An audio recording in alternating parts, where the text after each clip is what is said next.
générique ou autre et tout, on la garde en VO parce qu'à ce moment-là, ça fait partie de la série. Et c'est l'estampe de la série. Il a fallu beaucoup de prises pour les chansons? Non, je crois pas. Je me souviens pas trop à vrai dire. Il n'a pas fallu beaucoup de prises parce que ça t'aurait marqué. Non. Mais j'adore ça. Hein. J'adore ça. Alors, Patricia, dans la série Cowboy Bebop, tu as doublé Ed, le personnage le plus loufoque sans doute de l'animation japonaise. Tu regardes quel souvenir? Est-ce que tu t'es vraiment éclaté ou est-ce que ça a été difficile? Oui, comme dans tous ces univers, hein, ce qui est extraordinaire avec les dessins animés japonais, c'est que ça ne ressemble pas du tout aux dessins animés de production française, ni même américaine. Donc du coup, ça laisse des libertés impressionnantes, en tous les cas, par rapport aux personnages. Donc du coup, quand on peut partir dans le délire, c'est agréable.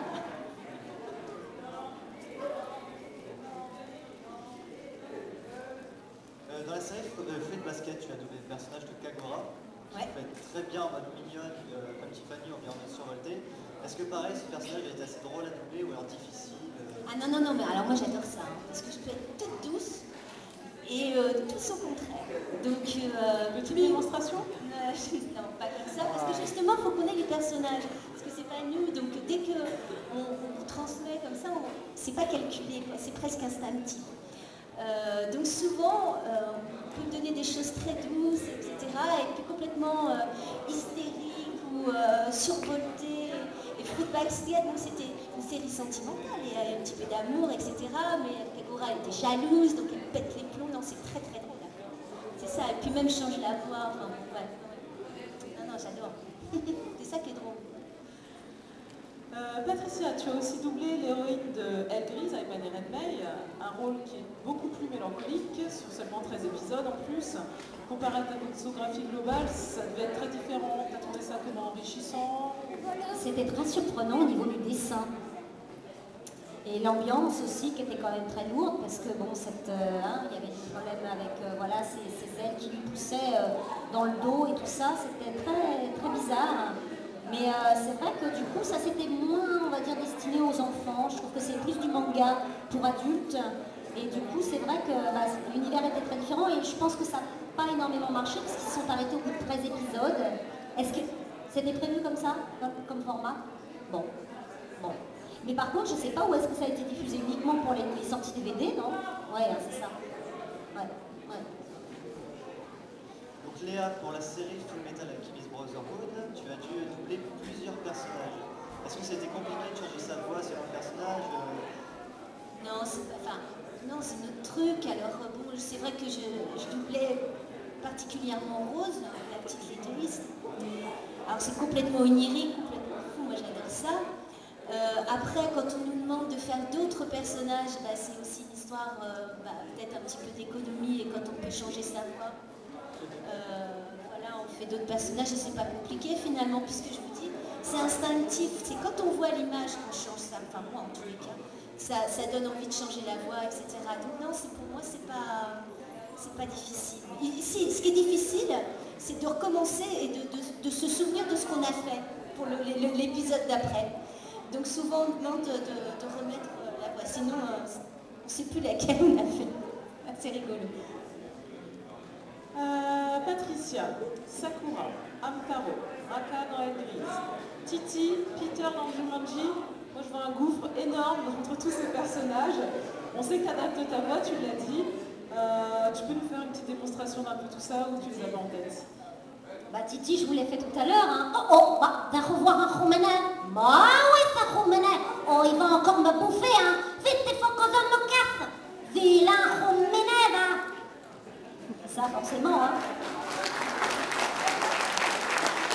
Celui-là, je le fais 3 fois par mois, plus la nouvelle série qui passe sur France 3 qui s'appelle le Looney Tunes Show.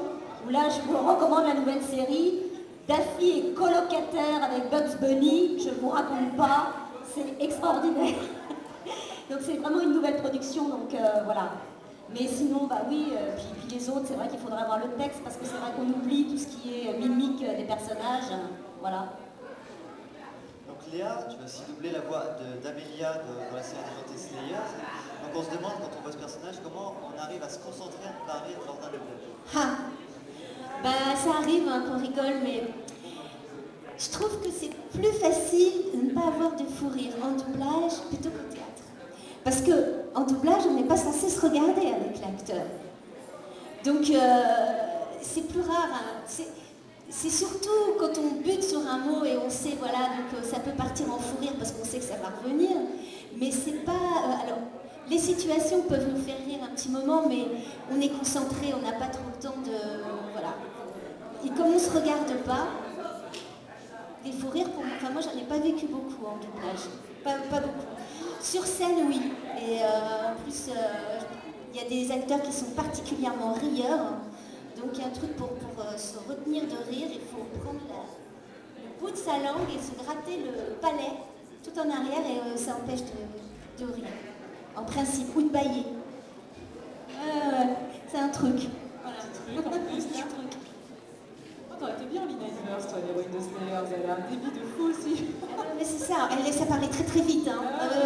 Très très vite. Ça aurait été une bonne série pour vous retrouver aussi. Mais là, c'était pas le cas. T'aurais pu. Bon, bah, très bien. Donc, nous, on a fini pour notre interview. Nous avons un Ranma qui peut vous passer le micro si vous voulez poser des questions à nos comédiennes. Donc, levez la main, hein, comme à l'école. Ah bah voilà. Ça y est. Une clampe, ouais. Bravo. Vous m'entendez? Oui. D'accord. Donc je voudrais vous poser une question par rapport au monde du doublage un petit peu plus général, parce que je suis assez passionnée par ce débat. J'aime bien vraiment l'envers du décor, justement, je trouve qu'on n'en parle pas assez. Ouais. Donc je voudrais vous poser une question par rapport aux personnages. Comment sont choisis les acteurs pour après doubler les personnages? C'est-à-dire qu'on passe un casting. Est-ce que par exemple un directeur artistique dit tiens, cet acteur-là serait bien pour tel rôle, vous passez des dossiers, des choses comme ça? Comment ça se passe en général? Alors donc effectivement le rôle du directeur artistique c'est effectivement de proposer des voix. Donc sur les personnages principaux, en général on passe des castings et bien évidemment on écoute la version originale, donc on a tout de suite la tonalité des voix originales. Donc on essaie le plus possible de s'approcher de ces voix originales. Et ce qui peut guider aussi en tous les cas dans l'animation, c'est le registre des comédiens français. Donc c'est vrai que bah voilà, il y a des acteurs qui sont capables de faire des choses dans l'animation, qui sont extrêmement toniques, énergiques. Et puis il y en a d'autres qui vont être très mélancoliques, qui vont être très lents dans le débit. Donc voilà, on essaie en tous les cas d'appeler des comédiens qui s'approchent le plus possible au niveau de la personnalité et du jeu, en tous les cas du personnage de l'animation. Voilà. Et après, bah, c'est les chaînes de télévision. Si c'est des produits qui sont destinés à des séries télé, c'est les chaînes de télévision qui choisissent. Et des fois, c'est envoyé aux distributeurs américains, et des fois, c'est les Américains qui choisissent. Voilà. D'autres questions? Personne d'autre? T'en as d'autres? Ah bah. Tant que j'ai des actrices de doublage. Ah bah, vas-y. Je voulais savoir si par exemple les acteurs étaient plus ou moins rattachés à un studio ou pas, parce que j'ai remarqué sur certaines séries, par exemple, on retrouve beaucoup d'acteurs, par exemple, Fullmetal Alchemist, il y a quelques acteurs dont j'aime bien regarder les noms souvent, et on retrouve dans un autre dessin animé qui est Foot de rue, Oui. quasiment 4, 5, 6 acteurs, pareil. Alors est-ce que comme le directeur artistique est le même, il me semble? C'est le même, c'est Voilà, le même. C'est ça, donc est-ce que vous êtes plus ou moins rattaché à un directeur artistique ou est-ce que c'est par affinité? C'est par affinité. Et puis quand il y a des familles qui sont formées un peu, c'est vrai que quand on aime bien travailler ensemble, ben, des fois on est rappelé. Alors si effectivement on a passé des essais et qu'à l'arrivée c'est les mêmes qui sont choisis, ben, on est content de se retrouver. Bingo. On s'amuse bien. Voilà. Mais bien joué, hein, c'est la même équipe. Et c'est les mêmes studios aussi. Attention, hein, Mais enfin, chaque comédien n'est pas attaché à une maison de doublage. C'est pas une troupe, hein, c'est pas...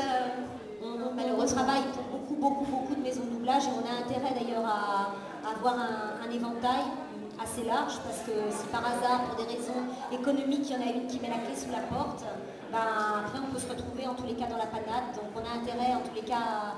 Mais en général, nous les comédiens, dès qu'on est appelé à travailler, on ne sélectionne pas, on va là où on est appelé. Hein. Donc voilà. Bien, est-ce qu'il y a d'autres questions éventuellement? Apparemment non. Alors, Léa et Patricia vont aller s'installer sur leur stand. pour faire des dédicaces, donc soit sur un support de votre choix, soit sur des cartes qui vous sont fournies par Wafuso et le CLC. Et puis on va les installer confortablement. Bon, on va leur laisser 5 minutes histoire de boire parce qu'elles ont beaucoup parlé.